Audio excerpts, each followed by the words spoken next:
Hello, nagbabalik na naman si Calvin TV at ngayon ay papunta kami kay Diwata Pares Overload. Titingnan namin kung marami pa rin yung kumakain doon. At hindi na siya ganun kasikat gaya ng dati na araw-araw ay may mga vloggers. So ayan, binabaybay na namin yung Paranaque at Pasay dyan sa MOA. Kaya guys, tara, samahan nyo kami at tingnan natin kung ano ngayon ang kalagayan ng Diwata Pares Overload. At syempre, titikman din natin yung mga specialty niya. May mga nakarating kasing chismis na hindi na raw napipilahan yung parisan ni Diwata at marami na raw ang ayaw pumunta doon. Pero guys, sa tingin ko naman dito sa video na to, nakikita nyo naman na may mga pumupunta pa rin at marami pa rin nakapila. Pumila nga rin kami at pero hindi naman ganun kahaba, hindi kagaya ng mga dating kasagsagan ng kasikatan niya, ng parisan niya, ay pipila ka talaga ng 2 o 4 na oras. Pumila pa rin kami at syempre, tingnan namin kung paano niluluto yung mga manok. Dapat nga ang ordering ko dyan is yung Diwata inasal. Kaso lang, naubusan na sila at kailangan pa mag-prepare. So ayan, kasi sa nakikita nyo guys, dyan nila niluluto yung mga manok. At talaga namang excited na akong tikman kasi bukod sa malaki na siya, gusto kong malaman kung ano nga ba yung lasa ng manok ni Diwata.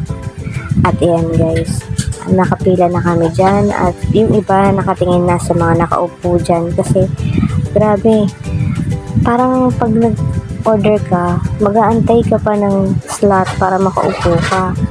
At medyo hindi maganda yung panahon yan maulan yan. At kita nyo naman na marami pa rin ang nagpunta. At ito na nga yung order ng asawa ko. Ang order niya is yung Pares Overload. Kasi gusto niyang itry kung masarap pa talaga. At syempre guys, ang order ko naman ay yung Chicken Joy ni Diwata. At ayan, kita nyo naman na malaki yung part talaga ng hita na nakuha ko.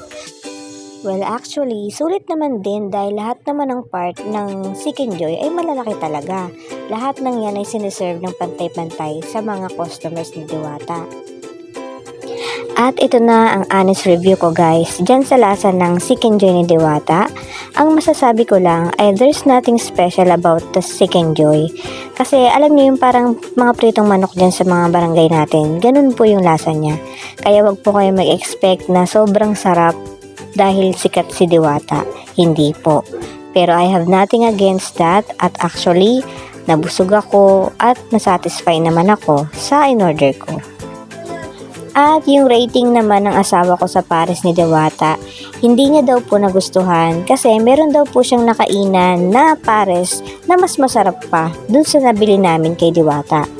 Pero overall, experience, okay naman. Di man namin nakita si Diwata, at least na-try namin at napuntahan namin ang isa sa sikat na parisan dito sa Metro Manila. Kaya pumunta na rin kayo at itry nyo ang Diwata Pares Overload. Kaya guys, kain muna kami at thank you sa panonood.